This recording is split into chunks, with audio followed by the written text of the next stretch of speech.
വാതാത്മജവം മാരുതതുല്യവേഗം ജിതേന്ദ്രിയം ബുദ്ധിമതാം വരിഷ്ടം വാതാത്മജം വാനരയൂഥമുഖ്യം ശ്രീരാമദൂതം ശിരസാ നമാമി. അങ്ങനെ വീണ്ടും മറ്റൊരു കർക്കിടകം വന്നെത്തി. ആധിവ്യാധികളുടെയും ഇല്ലവല്ലായ്മകളുടെയും ദാരിദ്ര്യത്തിൻ്റെയും മാസം, പഞ്ഞമാസം എന്നൊക്കെയാണ് കർക്കിടകത്തിൻ്റെ വിളിപ്പേര്. എന്നാൽ ഇതിന് മറ്റൊരു വശം കൂടിയുണ്ട്. ഇത് ഒരു പുണ്യമാസമായും കരുതപ്പെടുന്നു, രാമായണ മാസം. കർക്കിടകം 1 തൊട്ടുള്ള 31 ദിവസങ്ങൾ ഒട്ടുമിക്ക ഹൈന്ദവ ഭവനങ്ങളിലും ക്ഷേത്രങ്ങളിലുമൊക്കെ തന്നെ രാമായണ കഥാശീലുകൾ അലയടിച്ചു വരുന്ന ദിനങ്ങളാണ്. 31-ാം ദിവസം ശ്രീരാമ പട്ടാഭിഷേക പാരായണത്തോടെയാണ് ഈ യജ്ഞത്തിന് പരിസമാപ്തി കുറിക്കുന്നത്. ശോകസമ്പൂർണമാകയാൽ ഉത്തരരാമായണം സാധാരണ ഭവനങ്ങളിൽ വായിക്കാറില്ല. ഇതോടൊപ്പം തന്നെ വളരെ പ്രാധാന്യത്തോടെ ചെയ്തു പോരുന്ന മറ്റൊന്നാണ് നാലമ്പല ദർശനം. കോട്ടയം രാമപുരത്തെ നാലമ്പലങ്ങളെക്കുറിച്ചുള്ളൊരു വീഡിയോ ഇതിന് തൊട്ട് മുമ്പ് ചെയ്തിരുന്നു. ആ വീഡിയോയുടെ ലിങ്ക് ഇതിനവസാനം കൊടുത്തിട്ടുണ്ട്. കോട്ടയം തിരുനക്കര മഹാദേവ ക്ഷേത്രത്തിനും ശ്രീകൃഷ്ണസ്വാമി ക്ഷേത്രത്തിനും തൊട്ടടുത്തായി തന്നെ ശ്രീരാമദേവനും ആഞ്ജനേയസ്വാമിയും ഒരുമിച്ച് കുടികൊള്ളുന്ന മറ്റൊരു ക്ഷേത്രമുണ്ട്. ശ്രീരാമ ഹനുമത് ദേവസ്ഥാനം, തൃക്കേക്കാട്ട് സ്വാമിയാർ മഠം മത. ഈ ക്ഷേത്രം ഇവിടെ നിർമ്മിച്ചു നൽകിയത് തിക്കുംകൂർ മഹാരാജാവിൻ്റെ ഭരണകാലത്താണ്. അന്ന് ശങ്കരാചാര്യ സ്വാമികളുടെ ശിഷ്യരായിരുന്ന തോടകാചാര്യരാണ് ഈ മഠം ഇവിടെ സ്ഥാപിക്കുന്നത്. ഈ മഠത്തിൻ്റെ മൂലസ്ഥാനം മലബാറിൽ താനൂർ തൃക്കേക്കാട്ട് മഠമാണ്. മഠാധിപതികൾ എല്ലാവരും തന്നെ ബ്രഹ്മാനന്ദ തീർത്ഥ സ്വാമികൾ എന്ന പേരിലാണ് അറിയപ്പെടുക. ഈ ക്ഷേത്രത്തിലെ പ്രധാന വഴിപാടുകൾ ആഞ്ജനേയ മന്ത്രം, ഹനുമാൻ ചാലിസ, വെറ്റിലമാല, അവൽ നിവേദ്യം, വടമാല, വായുസ്തുതി, നല്ലെണ്ണ അഭിഷേകം, സിന്ദൂരാർച്ചന, വെണ്ണ ചാർത്ത്, ചന്ദനം ചാർത്ത് എന്നിവയാണ്.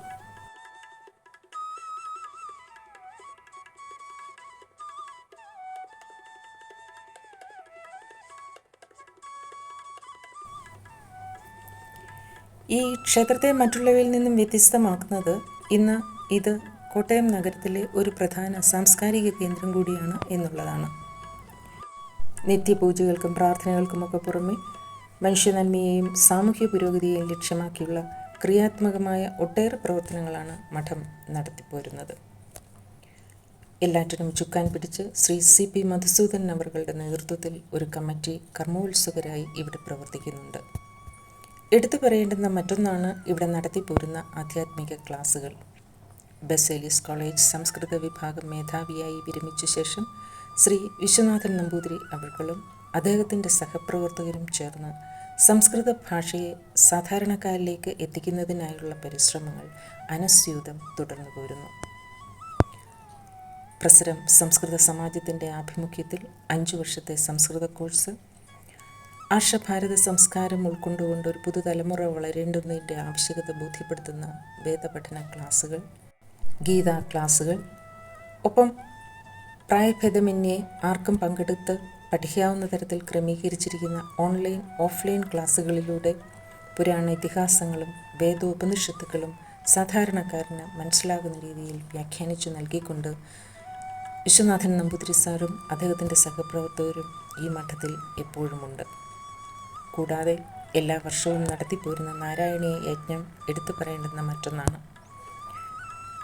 കേരളത്തിൻ്റെ തനത് കലാരൂപമായ തിരുവാതിര കളിയുടെക്കായി പ്രത്യേക ക്ലാസുകളും ഇവിടെ നടത്തിപ്പോരുന്നുണ്ട്.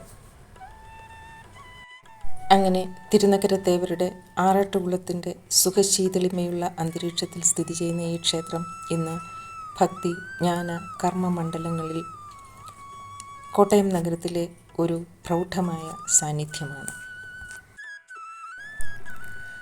ആധ്യാത്മിക മേഖലയിലും കലാരംഗത്തും മാത്രമല്ല, സാമൂഹ്യ സേവന രംഗത്തും മഠം തങ്ങളുടെ മുഖമുദ്ര പതിപ്പിച്ചു കഴിഞ്ഞു.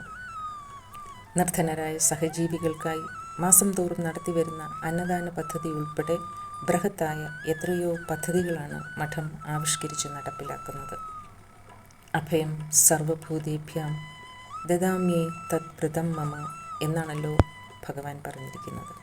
അതെ, അഭയം തേടിയെത്തുന്നവർക്ക്, അത് അറിവിൻ്റെ രൂപത്തിലായാലും അന്നത്തിൻ്റെ രൂപത്തിലായാലും തങ്ങളാൽ കഴിയും വിധം നൽകി പോരുന്ന ഇവിടുത്തെ ഗുരുനാഥന്മാർക്കും അവരെ അതിന് പ്രാപ്തരാക്കുന്ന ശ്രീരാമസ്വാമിക്കും ഹനുമാൻ സ്വാമിക്കും ശതകോടി പ്രണാമങ്ങൾ.